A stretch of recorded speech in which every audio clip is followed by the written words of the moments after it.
The street lights cast long shadows across the rain-slicked streets of downtown Seattle as Officer James Martinez checked his watch. 11:45 p.m. His 12-hour shift was almost over, and he was looking forward to going home to his wife and getting some much-needed rest. The night had been relatively quiet, with only a few routine calls and a minor fender bender to deal with. Martinez had been with the Seattle Police Department for 15 years, and at 42, he'd seen just about everything the streets could throw at him. His dark hair was starting to show traces of gray at the temples, but his keen brown eyes hadn't lost their sharpness.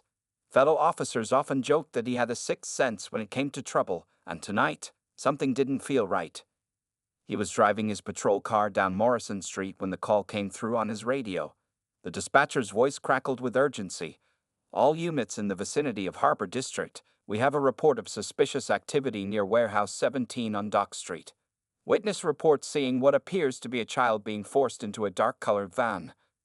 Martinez's heart rate quickened as he grabbed his radio. "This is Officer Martinez, Unit 247. I'm 3 minutes from that location. Responding now." He flipped on his lights but kept the siren off, not wanting to alert any potential suspects. The Warehouse District was particularly eerie at this hour. Most of the buildings were abandoned or used for storage, their windows dark and uninviting. Martinez pulled up quietly, about a block away from Warehouse 17, and killed his engine. He could see the van the witness had described, a black Ford Transit with tinted windows, parked haphazardly near a side entrance. As he radioed in his position and requested backup, Martinez noticed something that made his blood run cold. There were small footprints in the mud leading to the van, and they looked like they'd been made by a child's shoes. Next to them were larger prints, and the way they were positioned suggested someone had been dragging or forcing the child along. Drawing his flashlight and service weapon, Martinez approached the van cautiously. The area was silent except for the distant sound of ships' horns in the harbor and the gentle patter of rain. He swept his flashlight beam across the vehicle's interior. Empty. The warehouse door was slightly ajar, and Martinez could hear muffled voices coming from inside. Training and experience told him to wait for backup, but something in his gut said time was critical. He'd seen too many cases where waiting had led to tragedy. Just then, his radio crackled again, this time at low volume. "Dispatch to Unit 247. We have a possible match to an Amber Alert from 3 days ago. Emily Chen, 7 years old, Asian female, last seen wearing a pink jacket and blue jeans." Martinez's mind raced back to the briefing about the Chen case. The girl had vanished while walking home from school, just 5 blocks from her house. The case had been all over the local news, with her parents making emotional pleas for her safe return. As he edged closer to the warehouse entrance, Martinez heard a child's muffled cry. The sound sent chills down his spine. It was the kind of cry that spoke of real fear, not just a child's temporary distress. He radioed in his exact position and his intention to investigate further. The warehouse was massive, filled with abandoned machinery and stacks of old crates. The voices were coming from somewhere near the back. Martinez moved silently, years of experience guiding his steps as he avoided debris and stayed in the shadows.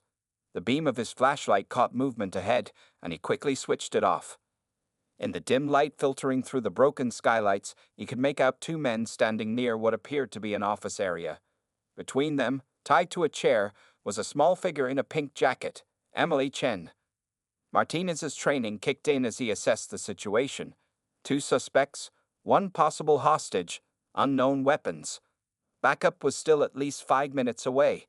He needed to stay hidden and gather more information, but every fiber of his being wanted to rush in and save that frightened child. One of the men was speaking on a phone, his voice low but angry. "We got the wrong one. No, we can't just.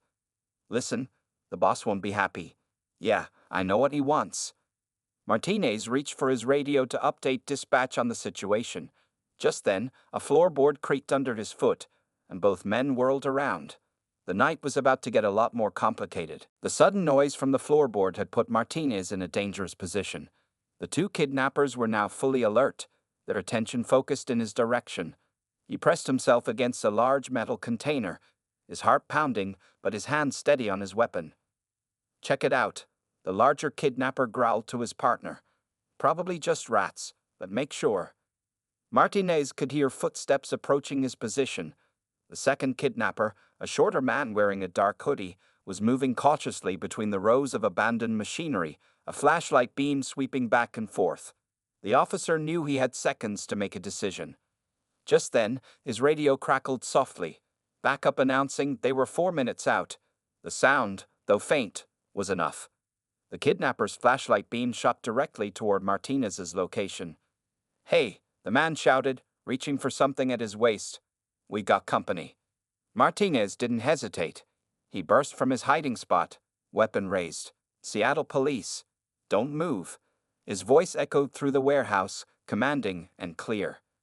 The kidnapper with the flashlight froze for a split second, then dove behind a stack of crates. The larger man near Emily grabbed the girl, using her as a shield. "Back off, cop," he shouted, "or the kid gets hurt." Emily whimpered, her small face streaked with tears. Martinez could see she was trembling, but there was something else in her eyes, not just fear, but a fierce determination that surprised him. "Let's be smart about this," Martinez said calmly, keeping his weapon trained on the larger kidnapper while staying aware of the second man's position. "You don't want to make this worse than it already is. The building is surrounded." It wasn't true yet, but it would be soon. A sudden crash from the far side of the warehouse drew everyone's attention. The second kidnapper had knocked over some equipment, creating a diversion. Martinez knew what was coming next. They were going to try to split his attention. The larger kidnapper started backing toward a door, still holding Emily. "Here's what's going to happen," he said. "We're walking out of here with the girl. You try to stop us. Things get ugly." Martinez's mind raced through his options. Backup was still minutes away. The kidnappers were getting desperate, and desperate people made dangerous choices. He needed to act now. Taking a calculated risk, Martinez lowered his weapon slightly. "Look," he said, "you're right. I'm not going to risk the girl's safety. But think about what happens next. Every cop in Seattle will be looking for you. Is that what you want?" The kidnapper hesitated, and in that moment of uncertainty, Emily made her move. She suddenly went limp in the man's arms, dropping her weight unexpectedly. The kidnapper stumbled, his grip loosening just enough. Martinez seized the opportunity. He fired a single shot, precisely aimed, hitting the wall near the kidnapper's head. The man instinctively ducked, releasing Emily completely. "Run to me, Emily," Martinez shouted, and the girl didn't hesitate. She sprinted toward him as he provided cover fire, forcing both kidnappers to take shelter behind machinery. The second kidnapper emerged from behind the crates, now holding a gun, but Martinez was ready. He fired twice, hitting the stack of crates next to the man, sending him scrambling back for cover. Emily reached Martinez, and he quickly pulled her behind him, shielding her with his body. The sound of approaching sirens filled the air. Backup was finally close. "It's over," Martinez called out. "You've got maybe 2 minutes before this place is swarming with cops. Make it easy on yourselves." The larger kidnapper's voice came from behind a forklift. "Easy? Nothing's going to be easy after this." There was a strange edge to his voice that Martinez didn't like. Keeping Emily safely behind him, Martinez began slowly moving them toward the exit. The kidnappers were trapped now. They knew it, and that made them even more dangerous. Suddenly, Emily tugged at Martinez's jacket. Her voice was barely a whisper, but her words made his blood run cold. "Officer," she said, "there's a bomb." The night had just gotten much more complicated than anyone could have imagined, and Martinez knew the real challenge was only beginning. Martinez's heart skipped a beat at Emily's words. "Where?" he whispered, keeping his eyes locked on the kidnappers' positions. "In the office," Emily whispered back. "I saw them with it. It has numbers that are counting down." The sound of sirens was getting closer, and Martinez could hear the squeal of tires outside as backup units arrived. He needed to get this information to them before they stormed the building. Using his free hand, he reached for his radio while maintaining his defensive position. "Dispatch, this is Martinez. Code red. Possible explosive device on site. Keep units back and get the bomb squad here now." He kept his voice low and steady, not wanting to startle the kidnappers into doing anything rash. The larger kidnapper's laugh echoed through the warehouse. "Smart kid told you about our insurance policy, huh? Now you know why you're going to let us walk out of here." Martinez's mind raced through his training. The warehouse was in an industrial area, but an explosion could still cause significant damage and potentially hurt the officers arriving outside. More importantly, he needed to get Emily to safety. "How much time?" he asked Emily softly. "I saw 15 minutes when I was in there," she replied, "but that was a while ago." Just then, the second kidnapper made a break for it, sprinting toward a side exit. Martinez couldn't risk shooting with Emily so close, and the man disappeared through the door. Outside, he could hear shouts as the officers confronted him. The larger kidnapper cursed. "Your buddy just left you hanging." Martinez called out, "Make the smart choice here." "Smart choice?" the man snarled. "The smart choice was grabbing the wrong kid in the first place. Now everything's messed up." Emily tugged at Martinez's jacket again. "Officer," she whispered, "they kept talking about my sister, but I don't have a sister." Martinez's trained mind caught the significance immediately. These men had meant to kidnap a different girl. This wasn't just a random abduction. But why? The radio crackled. "Martinez, bomb squad is 10 minutes out. SWAT team in position. What's your situation?" Before he could respond, there was a sudden movement.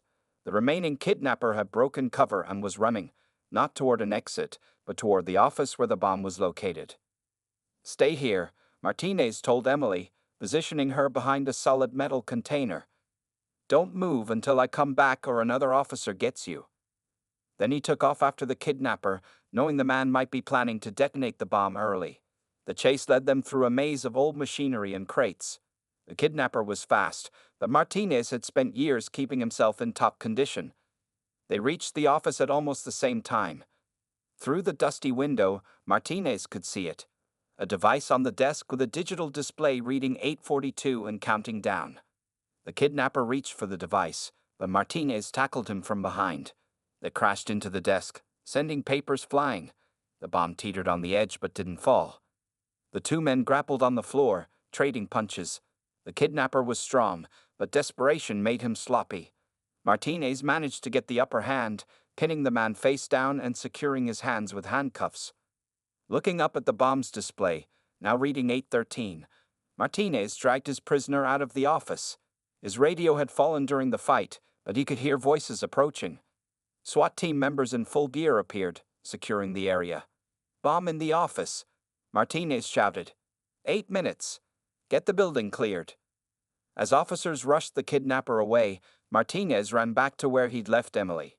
She was right where he told her to stay, and the relief on her face when she saw him made all the danger worth it. But as he led her quickly toward the exit, she said something that stopped him in his tracks. "Officer," she said, looking up at him with serious eyes, "I think I know why they took me, and it's really bad." Martinez looked down at the brave little girl, realizing that what had seemed like a kidnapping gone wrong might be part of something much bigger and much more dangerous. With the bomb still ticking inside and his prisoner now in custody, they had 8 minutes to get to safety and start unraveling the real mystery. Outside the warehouse, chaos had erupted in a controlled manner. Police cars created a wide perimeter, their lights painting the night in flashing red and blue. The bomb squad was racing toward the scene, but they were still minutes away. Martinez quickly handed Emily over to a female officer who wrapped her in a blanket and rushed her toward the waiting ambulance. "I need to talk to her," Martinez called out, but the bomb squad commander was already pulling him aside for information about the device. Every second counted now. The two kidnappers had been secured in separate patrol cars. The one Martinez had fought was stone-faced, but the other one, the one who had tried to run, was visibly nervous. Detective Sarah Wong, who had been handling Emily's missing person case, was already heading toward the second kidnapper's car. Martinez quickly briefed the bomb squad and rushed to join Detective Wong. Time was critical, but his instincts told him Emily's words about knowing why were just as important as the ticking bomb. "The bomb's got about 6 minutes," Martinez told Wong. "But there's something bigger going on here." The girl said. A tremendous explosion cut him off, but it wasn't from the warehouse. 3 blocks away, a fireball rose into the night sky. Every officer instinctively ducked, and multiple radios crackled to life simultaneously. It was a diversion, the nervous kidnapper suddenly blurted out from the back of the patrol car. "The warehouse bomb was just to keep you busy. The real target was... Another explosion rocked the night, this time from the opposite direction. Martinez and Wang shared a look of horror as they realized what was happening. "The city's under attack," Wang said grimly. Martinez was already running toward the ambulance where Emily was being checked out. The girl's eyes were wide with fear, but there was also determination in them. "Emily," Martinez said gently but urgently, "you said you knew why they took you. We need to know. More people might get hurt." Emily nodded. "They kept looking at my daddy's security badge. He works at the city's computer center. They thought I was Katie Morrison. She lives next door, and we look kind of alike. Her dad has the same job as mine, but he has a higher security level." Martinez's mind raced. The city's main computer center controlled everything from traffic lights to emergency systems. A high-level security badge would give access to critical infrastructure. "They wanted Katie to make her dad give them his badge," Emily continued. "But they got me instead. I heard them talking about how they messed up, but they were going to use me anyway to get to Katie's dad through my dad." Wang was already on her radio, ordering units to the Morrison house and the city's computer center. But Martinez had noticed something else. The nervous kidnapper was watching Emily with increasing agitation. "There's more, isn't there?" Martinez asked Emily gently. The girl nodded, her voice dropping to a whisper. "They said something about Phase 3 starting at midnight. They were really angry when they realized they had the wrong girl because it would delay everything." Martinez checked his watch. 11:52 p.m. 8 minutes until midnight. Suddenly, the warehouse bomb squad commander came running up. "The device in there is a fake," he shouted. "Just a timer with no explosives. They wanted us focused here." The pieces started falling into place in Martinez's mind. The kidnapping gone wrong, the diversionary explosions, the attempt to gain access to city systems. This was all leading up to something bigger. Emily tugged at his sleeve. "Officer Martinez," she said urgently, "I remember something else. They kept talking about the harbor. Something about ships." Martinez looked toward the water, where cargo ships sat heavily in the harbor. The city's port was one of the busiest on the west coast. "Wang," he called out, "get Coast Guard on the line now, and we need every available unit at the port." As sirens wailed and more explosions echoed in the distance, Martinez knew they were in a race against time. The kidnapping had been just the beginning, a small piece in a much larger plan that was now unfolding across the city. And they had less than 8 minutes to stop whatever was coming at midnight. The digital clock on Martinez's patrol car dashboard showed 11:54 p.m. Time was running out. Emily sat in the back seat with Officer Wang while Martinez sped toward the harbor, leading a convoy of police vehicles.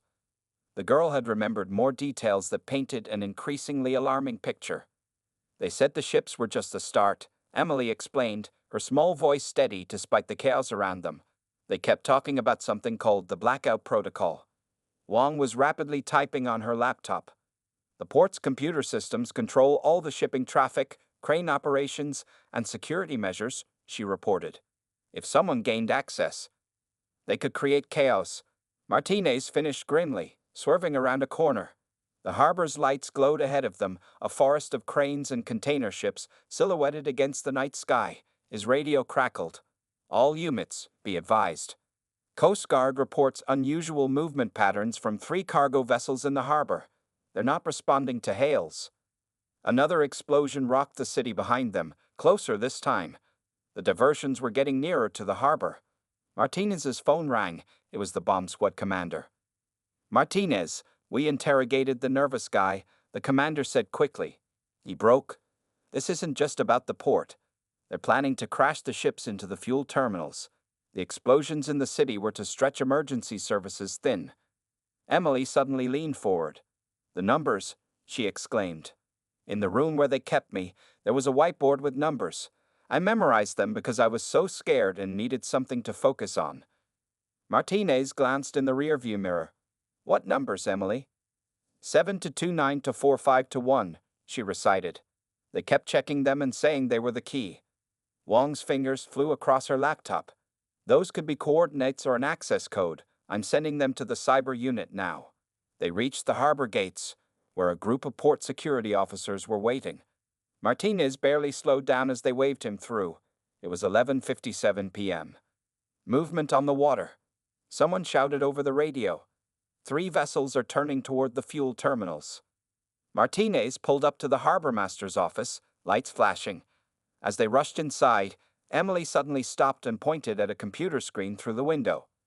"That's it," she cried. "That's the same screen I saw on their laptop." The harbor master was already at his station, trying desperately to regain control of the automated systems. "Someone's locked us out," he reported tersely. "The ships aren't responding to commands." "Try this," Wang said, reading out Emily's numbers. The harbor master typed rapidly. For a moment, nothing happened. Then the screen flashed green, and control returned to the system. "It worked," he exclaimed. "We got control back." But Martinez was watching the ships through the wide office windows. Despite regaining computer control, the massive vessels were still turning, their momentum carrying them forward. They must have manual crews on board, he realized. The computer access was just part of their plan. 11:59 p.m., 1 minute until whatever Phase 3 was supposed to be. Emily tugged at Martinez's sleeve again. "Officer," she said, her voice shaking slightly for the first time that night. "I remember one more thing. They said when the clock strikes 12, the lights go out." As if her words were a trigger, every light in the harbor suddenly went dark. The emergency generators kicked in seconds later, casting everything in a dim red glow. But in those few seconds of darkness, they heard it, the deep horn blast of the ships, still moving steadily toward their targets. Martinez looked at Emily, then at Wang, then back at the harbor where 3 massive cargo ships were bearing down on the fuel terminals. The girls' kidnapping had led them here, but now they faced an even bigger challenge. "Get every available boat out there," he ordered into his radio. "And get me a direct line to those ships. If there are crews on board, maybe we can still talk them down." As midnight struck and Phase 3 began, Martinez knew they were no longer just trying to solve a kidnapping. They were racing to prevent what could become one of the worst disasters in the city's history. And somewhere out there, the mastermind behind it all was watching everything unfold. The harbor master's office was a flurry of activity in the red emergency lighting. Coast Guard vessels were racing toward the 3 rogue cargo ships, their spotlights cutting through the darkness. Martinez had taken command of the radio communications, attempting to reach anyone on board the ships. "This is Officer Martinez of the Seattle Police Department. You are on a collision course with the fuel terminals. Respond immediately." His voice was firm and authoritative, but only static answered him. Emily, who had refused to leave with the other officers, suddenly perked up. "I know that sound," she exclaimed. "When they helped me, there was a radio making the same noise.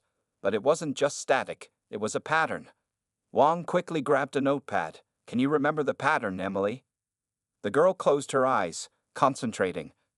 3 short, 2 long, pause, then it repeated. Morse code, Martinez realized. He grabbed the radio again and began tapping out a response using the same pattern Emily had described. This time, there was an answer. A voice crackled through the static, heavily accented. "Very clever, officer. The girl has a good memory, but you're too late." The harbor master's radar screen showed the ships were now less than 10 minutes from impact.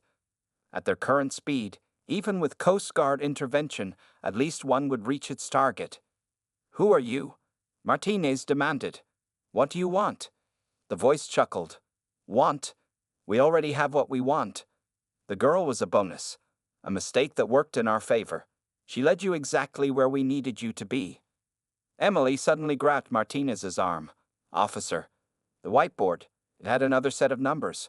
I didn't tell you because they didn't look important, but they were written in red, 17 to 912 to 4. Wang was already typing. "It's not coordinates."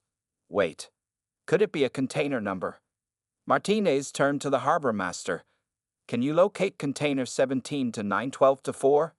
The harbor master's fingers flew across his keyboard. A red dot appeared on his screen, blinking steadily. "It's on the east dock, but that's nowhere near the fuel terminals." "Another diversion," Martinez muttered. "The ships are just for show. Whatever they're really after is in that container." He grabbed his radio again. "All units converge on the east dock. Find container 17 to 912 to 4. The voice on the radio laughed again. "Well done, officer. But you have a choice to make now. The ships or the container. You don't have time for both, And think carefully, the girl hasn't told you everything yet, has she? Martinez looked at Emily, who had gone pale. What haven't you told us? He asked gently. When they first grabbed me, she whispered, they made me memorize a message. They said if the police ever caught them, I had to wait until exactly 12:30 to say it. Wong checked her watch. That's in 3 minutes. The harbor master's screen beeped urgently. The ships are picking up speed. Martinez knelt in front of Emily. What's the message? Tears welled up in the girl's eyes. They said to tell the police that while they were chasing ships and containers, the real target was somewhere no one would think to look. She paused, struggling to remember the exact words. They said, when the tide rises at 12:30, the library archive will be underwater. Martinez's mind raced. The city's main library was inland, nowhere near the harbor. But then he remembered. The historical archive, containing priceless documents and artifacts, had been moved last year to a new underground facility near the water. It's not about destroying the fuel terminals, he realized. They're going to flood the archive. The ships, the container, all of this, it's just to keep us busy while they... A new alarm blared from the harbor master's computer. The tide gates, he shouted. Someone's overriding the controls. All the floodgates are opening. Martinez looked at the ships bearing down on the fuel terminals, then at the blinking container on the screen, and finally at the warning about the floodgates. 3 threats, all converging at once, and only minutes to decide which was the real danger. The voice on the radio spoke one final time. Choose wisely, officer. The clock is ticking. Martinez made his decision in seconds. Wom, take half the units to the library archive. Harbor Master, coordinate with Coast Guard to stop those ships. I'm going after that container. But there are 3 threats, Emily said anxiously. How do you know which one is real? Martinez knelt beside her again. Because you were so brave and remembered everything they said. They didn't know you were paying such close attention. The numbers, the Morse code, the message, they gave us too many clues. They're trying too hard to divide our forces. He keyed his radio. All units be advised. The container is our primary target. The ships and floodgates are diversions. Racing down to his patrol car with Emily safely in the back seat again, Martinez sped toward the east dock. The container yard was a maze of metal boxes stacked 4 high, but they had the number 17 to 912 to 4. Stay in the car, he ordered Emily as they arrived. She nodded, looking scared but determined. SWAT teams were already moving through the container rows, their tactical lights sweeping the darkness. Martinez joined them, his weapon drawn. The red emergency lighting cast strange shadows between the containers, making every corner look suspicious. Contact. A SWAT officer suddenly called out. Movement at the target container. Martinez rushed forward. The container doors were open, and light spilled out from inside. As he approached, he could hear the hum of electronic equipment. Seattle Police, he shouted. Come up with your hands up. A figure appeared in the doorway, a woman in dark tactical gear. She held up her hands, smiling calmly. Officer Martinez, she said, right on time. More officers surrounded the container as Martinez moved closer. Inside, he could see banks of computers and communication equipment. On one screen was a map of the harbor, showing the 3 ships. On another, the library archives flood control systems. It was all controlled from here, the woman said, still smiling. The ships, the floodgates, everything. But you're too late. The commands have already been sent. Martinez handcuffed her as other officers cleared the container. Why? He demanded. What's the point of all this? The woman's smile widened. Look at your watch, officer. It was 12:29 a.m. Suddenly, Emily's voice came through on his radio. She had grabbed the patrol car's radio. Officer Martinez, I remember something else. When they had me, they kept saying the water always flows twice. Martinez's eyes widened. He rushed back to the computers in the container. The commands aren't meant to destroy anything, he realized. They're meant to be tracked. The woman's smile faltered for the first time. Wom, he shouted into his radio.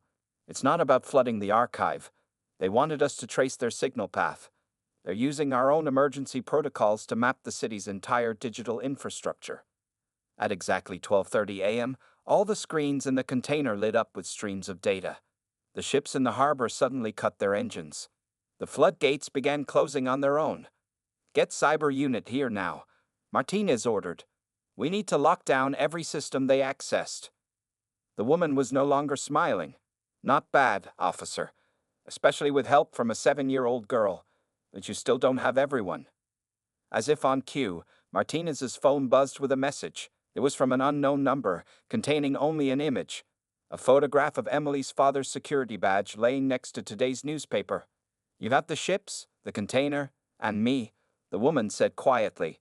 "But there's still someone inside the city's computer center.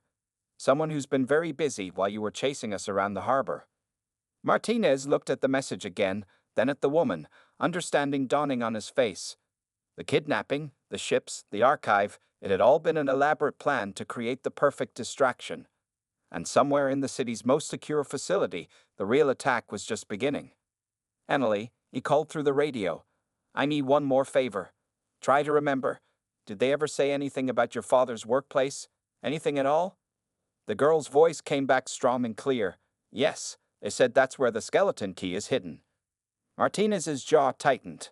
Now he knew exactly where they needed to go for the final confrontation. Martinez raced toward the city's computer center with Emily safely delivered to her anxious mother at the police station. The woman from the container had been right. While they were focused on the harbor chaos, someone had infiltrated the heart of Seattle's digital infrastructure. "Status report," he barked into his radio as he drove.